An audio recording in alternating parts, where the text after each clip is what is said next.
Guys, in this training, I'm going to be going through daily undulating periodisation, okay, some strategies for when hunger is high. So what does hunger actually mean? Hunger is just letting us know that, just our body letting us know that it's using stored fat for fuel, okay? Hunger is not a panic stations signal. We don't have to worry. We're dieting. We're trying to drop body fat. We're in a caloric deficit in terms of intake, but we're not on a caloric deficit in terms of your body's energy expenditure or your body's ability to get energy. We are in a 500 calorie deficit, okay, from intake. So we're expending 2,500 calories and we are consuming 2,000 calories. That's the 500 calorie deficit, for example. Now, think about your stored fuel, the body fat, the food that you've already previously ate. That's what your body's using to make up that extra 500 calories. So sometimes we get in this thing like, oh, I'm in a caloric deficit, my energy's absolutely tanked. And it's like, not really.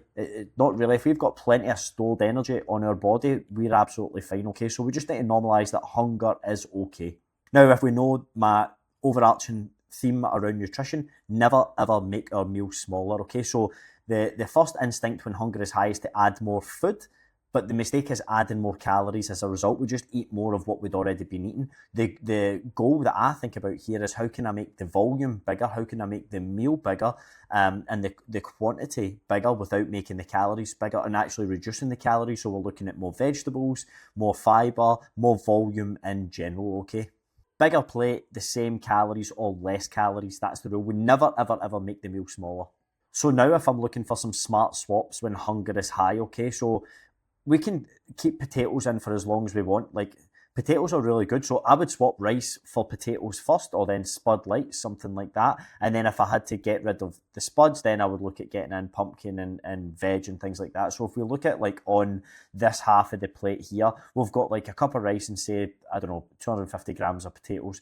So we've probably got like about, maybe 500 calories, maybe 450, 500 calories worth of carbohydrates there. On this side, we've got the exact same amount of weight, we've got the exact same volume of food, but you're probably lucky if that might not even be 100 calories there. So if you imagine what this plate could look like for you, you can reduce the calories significantly without reducing the food volume. And that's the goal. That's how you keep adherence high, and that's how you make dieting easier, ultimately. So we could swap potatoes for then the low-carb potatoes, and then something like pumpkin.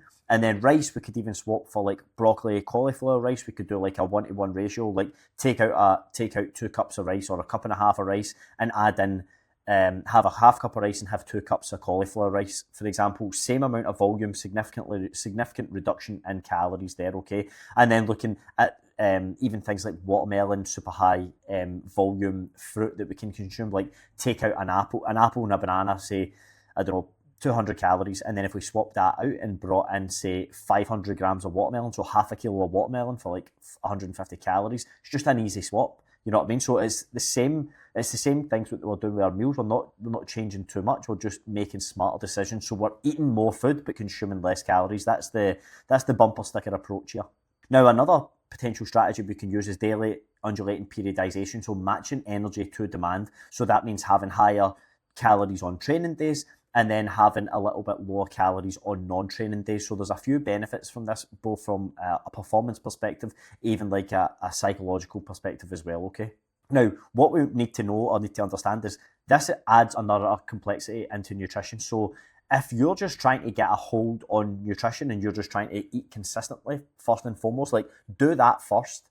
Establish that first, and then we want to have like, okay, I've got my routine locked in, so now I can have a high day calories and a low day calories, and I know I've basically just got a couple of changes to the same kind of meals that I'm having. I know what to do in a high day, I know what to do in a low day. I don't want this, you shouldn't start to do this if it causes you to have to think about this. This should almost be autopilot type stuff, like rest day way of eating, training day way of eating. You don't have to think about it. If you have to think about it, then it's not for you at this given point, okay? It's something you would have to qualify for by just establishing a consistent routine first and foremost.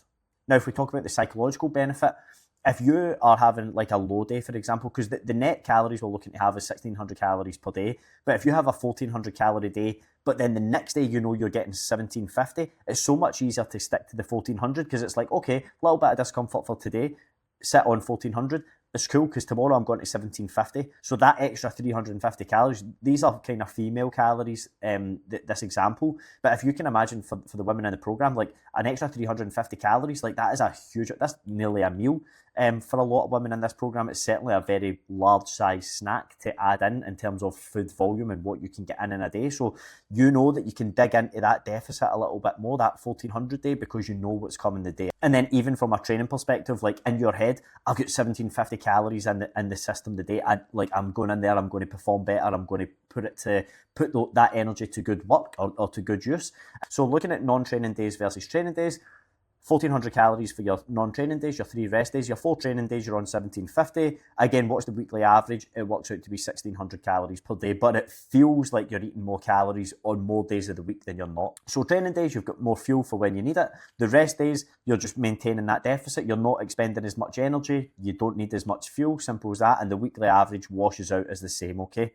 We're only changing one thing. We're only changing carbohydrates. So the difference between like 350 calories, that would be, you know, a cup of rice and an apple, pretty much.